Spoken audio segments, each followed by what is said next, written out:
Hey guys, a warm welcome to our channel. Today I'm diving into the Hisense 85 inches U8 series, model 85U8QG, 2025. A beast of a TV with a lot of promise. I've spent hours reading hands-on reviews, spec sheets, and benchmark tests, so I hope to give you a straight, honest take. Is it really worth considering? First, the spec sheet is mouthwatering.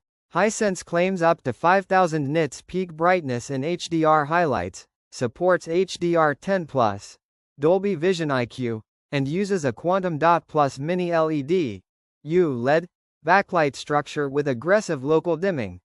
Some spec summaries also list LD 5600 zones or performance tiers in their marketing. I also saw references to a native 165 Hz refresh rate and an unusual VRR 288 number in some promos, though most testing sites focus on 165 Hz support and VRR ranges. I'll mention what independent tests found versus marketing claims. In real-world picture quality, the U8QG is dazzling in bright rooms. In reviews, it often smashes through glare and ambient light thanks to sheer brightness and anti-reflection coating, something many OLEDs struggle with. TechRadar called it a mini-LED powerhouse that excels in bright room viewing. Reviewers measured 10% window HDR brightness values in the thousands of nits, not quite 5000 in every test, but in some small window scenes it comes close. Off-axis viewing and contrast uniformity sometimes suffer, and some dark scenes get overly crushed if you're not careful with the picture mode settings. On the gaming and motion front, this set is aggressive. It supports modern features like 4K at high refresh rates, FreeSync, VRR, Dolby Vision Gaming, ULM, and input lag numbers measured quite low, under 10 milliseconds in some reviews. TechRadar measured a 9.9 milliseconds input lag in game mode, which is excellent for such a large panel. There's a game bar to tweak settings on the fly, too. Audio is where things get interesting. The built-in speaker arrangement is a 4.1.2 layout, which is a step up from many TVs that stick to 2.1 or lower.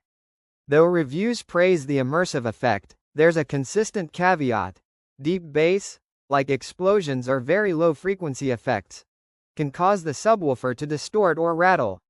TechRadar explicitly flagged that as a limitation, so the sound is strong, but it won't fully replace a dedicated sound system for serious cinephiles.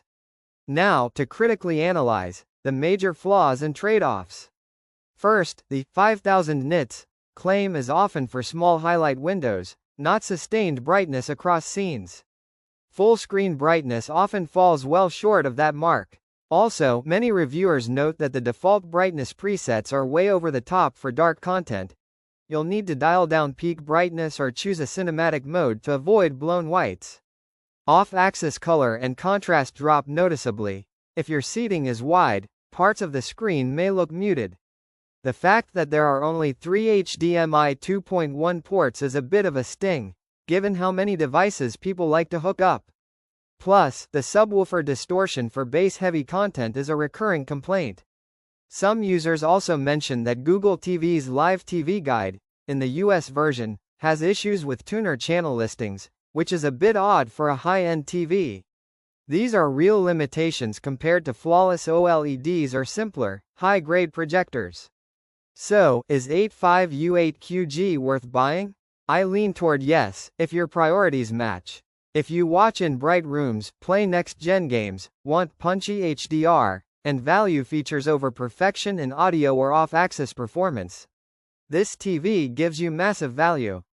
But if your room is dark, or sound and perfect uniformity are absolute musts, you might prefer pairing an OLED or adding a better sound system. Based on my thorough research across tests, specs, and user reviews, for many buyers this Hisense is one of the strongest large-screen options in 2025.